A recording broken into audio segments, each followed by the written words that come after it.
और एक दो मुद्दे बहुत जरूरी जो है उसमें कश्मीरी पंडितों की वापसी के सिलसिले में किस तरह बाइज्जत तौर से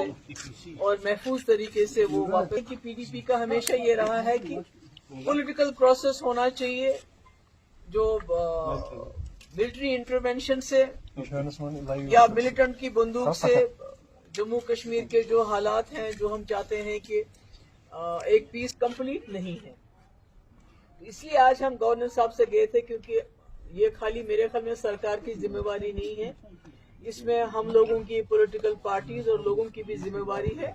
मगर जो सरकार कर सकती है उसके बारे में हमने गवर्नर साहब को एक डॉक्यूमेंट दिया जिसकी कॉपी हमने उमर अब्दुल्ला साहब को भी भेज दी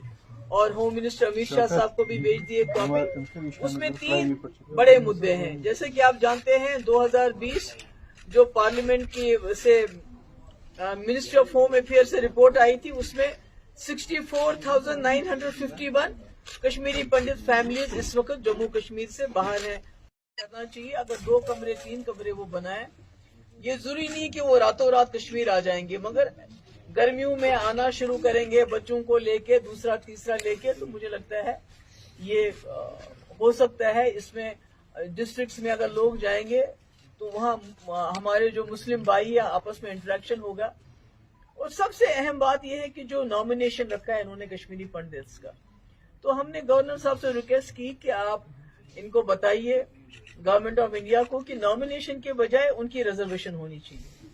ताकि कश्मीरी पंडित जो है बेस्ट ऑफ बेस्ट, क्योंकि आप नॉमिनेट करेंगे 2 बंदों को, वो जम्मू में होंगे तो उनका इंटरेक्शन किसके साथ होगा, असेंबली में वो उधर आएंगे। मगर अगर आप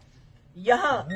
सीट रिजर्व करते हैं तो उसमें लोगों को लड़ना पड़ेगा। हमारे कश्मीरी पंडित कैंडिडेट होगा, वो मुसलमान के दरवाजे पे जाएगा, उससे वोट मांगेगा। कल को जब वो एमएलए बनता है तो मुसलमान लोगों को अपने एमएलए के पास आना पड़ेगा, जाना पड़ेगा, जिससे मुझे लगता है जो रियल इंटीग्रेशन है वो उसी से हो सकती है। और पॉलिटिकल एम्पावरमेंट बहुत जरूरी है कि आप उनको राशन दे रहे हैं, आप उनको मंथली पैसा दे रहे हैं, मगर पॉलिटिकली जब तक आप उनको एम्पावर नहीं करेंगे और वादी कश्मीर की जमीन से जब तक एम्पावर नहीं करेंगे, मुझे लगता है कि तब तक ये जो हम कहते हैं return of Kashmiri pundits with dignity, वो मुझे लगता है वो हाफ हार्टेड चीज है।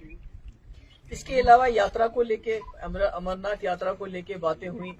कि सारे कश्मीरी इस वक्त कंसर्न है कि जो पहलगाम में हादसा हुआ उसके बाद यात्रा को लेके हम चाहते हैं कि आप तो सिक्योरिटी तो आप अपनी रखेंगे, वो तो जरूरी है, मगर कश्मीरी लोग भी चाहते हैं कि वो यात्रा में बढ़ चढ़कर हिस्सा लें इस तरह, so that they make it very safe. जो उसमें वो कर सकते हैं उसमें अपना योगदान दे सकते हैं, अपना पार्टिसिपेशन कर सकते हैं। उसके लिए हमने भी कहा उनको कि आप हमें बताइए कि एज अ पार्टी हम क्या कर सकते हैं, बिकॉज वी वांट जो हमारी रही है रिवायत, सैकड़ों सालों से जो यात्री आए हैं कश्मीरियों ने उनको गले लगाया है, अपने कंधों पे उठाया है, हम चाहते हैं वो यात्रा उसी तरह चलती रहे, उसमें कोई खौफ नहीं हो, डर नहीं हो। और तीसरा मैंने उनसे ये भी रिक्वेस्ट की कि ईद आने वाली है, तो ऐसे में जेलों में जो हमारे नौजवान हैं जिसमें कई ऐसे लोग हैं जिनके खिलाफ ज्यादा कोई सीरियस चार्जेस नहीं है, तो उनको रिहा किया जाना चाहिए। और साथ ही अगर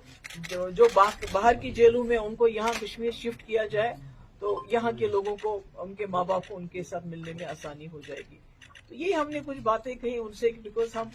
जैसे मैंने पहले कहा, पीडीपी समझती किसी भी पॉलिटिकल प्रोसेस को जो हम चाहते हैं जम्मू कश्मीर के हवाले से चले, कि जम्मू कश्मीर एक पुल बने दोस्ती का।